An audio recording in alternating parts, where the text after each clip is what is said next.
Burkina Faso today on the map. Beautiful place, lovely people. Burkina Faso has tested a mobile hospital. Crazy stuff. Yes, it's basically a bus. This is a bus that's very well equipped with medical instruments. The goal is to progress and advance. This is amazing. This is an African country, supposedly a third world country. So Burkina Faso's mobile military hospital and medical breakthrough has successfully tested a mobile field hospital. This is amazing, fellas. Look at this. Look at this. The test objective was access rapid deployments and emergency situations. So they want a mobile hospital where they can access very quickly the injured military. So the capabilities are war surgery and intensive care. I mean, you have a lot of people fighting in Burkina Faso. Let me just remind you that there are plenty of terrorists in Burkina Faso that are fighting with the regular government. So you get a lot of casualties. So you need a very quick car that can actually do all that stuff instead of sending soldiers to the hospital where they have very less chances of survival. Number two, a mobile lab, medical imaging where they can do scanning and checking the blood and making sure people are good. Number three, on-board pharmacy and triad unit. And number four, secure communication for inter-force coordination. So this is beautiful, isn't it? And I know you're asking a lot of questions. Where does this hospital car come from? Do you know where? It comes from Burkina Faso. Congratulations, the Burkinabe people have built their own mobile hospital. Big up my coffee. That's what we're talking about.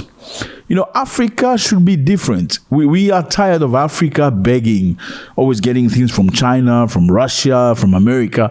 Africans are building. And this is great because, I don't know if you remember, the last time the Burkinabe president was in Russia, he said something very interesting. He said to the Russian president, we need you to come into our country so we can learn. We want to learn how you do it so we can do it for ourselves. And we would like to see Russia assisting us in training and educating our youth to help us to develop our own industries, our own enterprises, machinery, other types of manufacturing, because it's very important for Africa.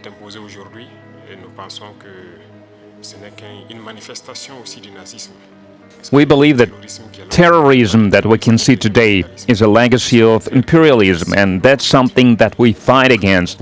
If we put an end to this war, if we have a strong army, then we can develop our motherland. This is why we continue to fight. That is why we have this struggle. That's why it's important to train personnel, to educate people. In Africa, Africa needs a lot when it comes to equipment, when it comes to technology and machinery, and there are a lot of expectations in this regard. And that's why we still need to do a lot, we need to work a lot, and we would like to request an assistant, and the most important thing you can help with is this exchanges, transfers of technology, exchange of experience. We need to understand how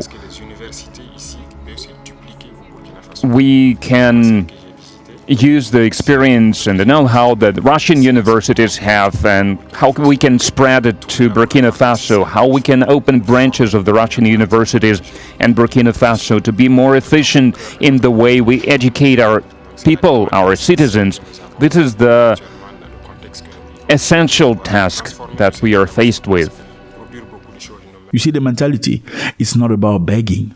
It's not about send us things so we can survive. It's about let us learn from you so we can grow and be independent. Now, Burkina Faso has produced its own mobile hospital to help people fighting against terrorists. This is beautiful. Big up coffee again. Great stuff. But we cannot not acknowledge what Russia has done so far for them.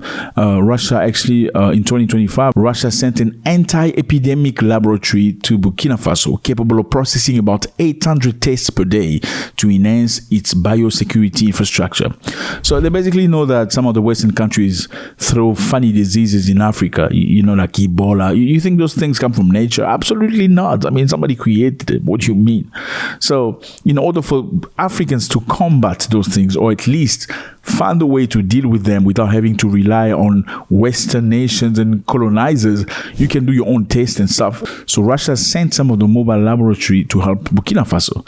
And also, another progress with Burkina Faso, they did the very first kidney implant or transplant. In July 29, 2025, Burkina Faso performed the very first kidney transplant in Tangendogo University. Again, we've got to say congratulations to Burkina Faso. I mean, they're doing tremendous things. Now they got their own mobile hospital. New health modules that the head of state, Captain Ibrahim Traore, Supreme Commander of the Armed Forces, has kindly made available to the Ministry of Defense and Veterans Affairs. So for us, the primary and overarching goal was to meticulously go out into the field and thoroughly test this essential equipment. And first and foremost, we carefully chose this specific and strategic location in order to effectively support the various operational units that are actively deployed and working diligently in this particular area.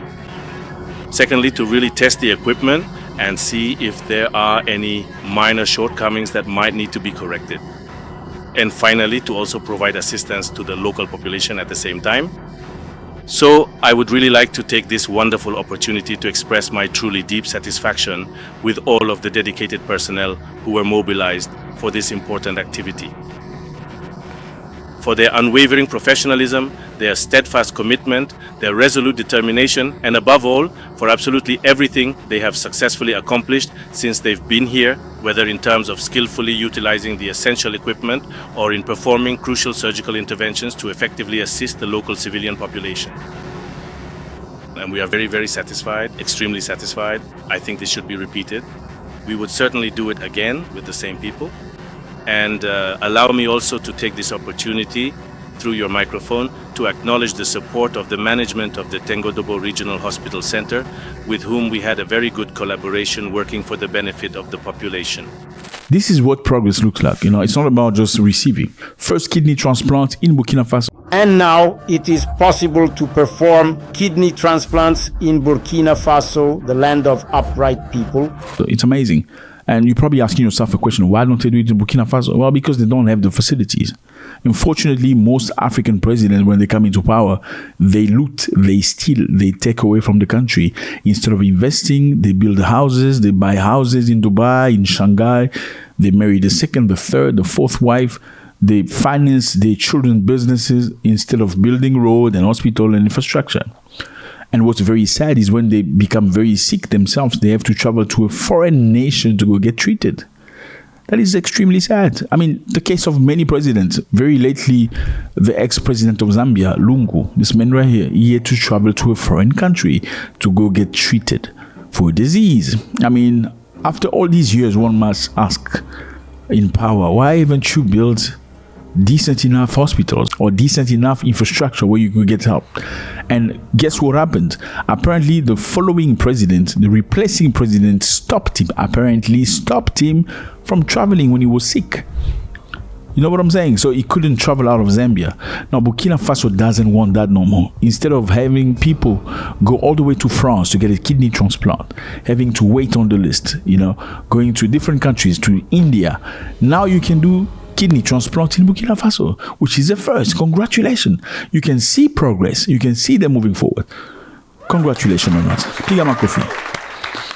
Let me know how you feel about this. This is what it is. In Burkina Faso, great things are happening. They got mobile hospitals helping military in front. If you get injured, you get treated immediately instead of being sent to France or back to the capital. Let me know how you feel about this. It's always a great pleasure. God bless.